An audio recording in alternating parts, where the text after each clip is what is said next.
Ferguson, Missouri is waiting anxiously this morning for a grand jury announcement in the Michael Brown case.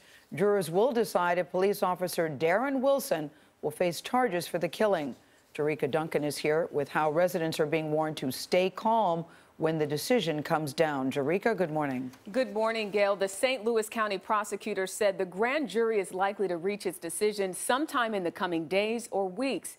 Now, what happened in Ferguson has ushered in a national conversation about police tactics and race, and local officials have made clear they are prepared for any scenario. Violence will not be tolerated. Governor Jay Nixon made it clear Tuesday that he will take any steps necessary to protect the people of Missouri. When we make the determination that the National Guard is necessary to provide support, I'm prepared to issue that order. He hopes to avoid a repeat of the chaos that erupted in the days and weeks following Michael Brown's August 9th death. Nixon also said multiple law agencies will form a unified front to patrol the streets when the grand jury's decision is announced.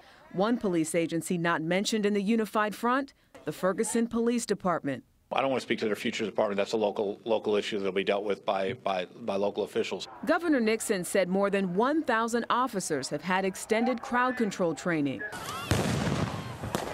Police in Ferguson drew criticism over the summer for their militarized approach and for using tear gas and rubber bullets on the crowds.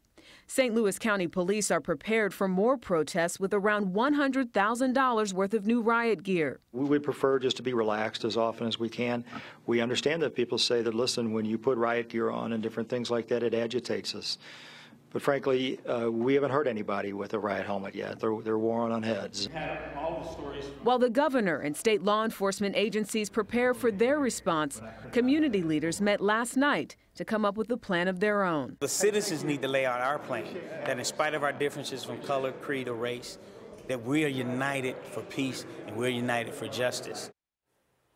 Several school districts have asked the prosecutor's office to make the grand jury announcement fall on a weekend when classes are not in session. Meanwhile, the community is also waiting for the results of a civil rights investigation by the Justice Department. Nora? All right, Jericka, thank you.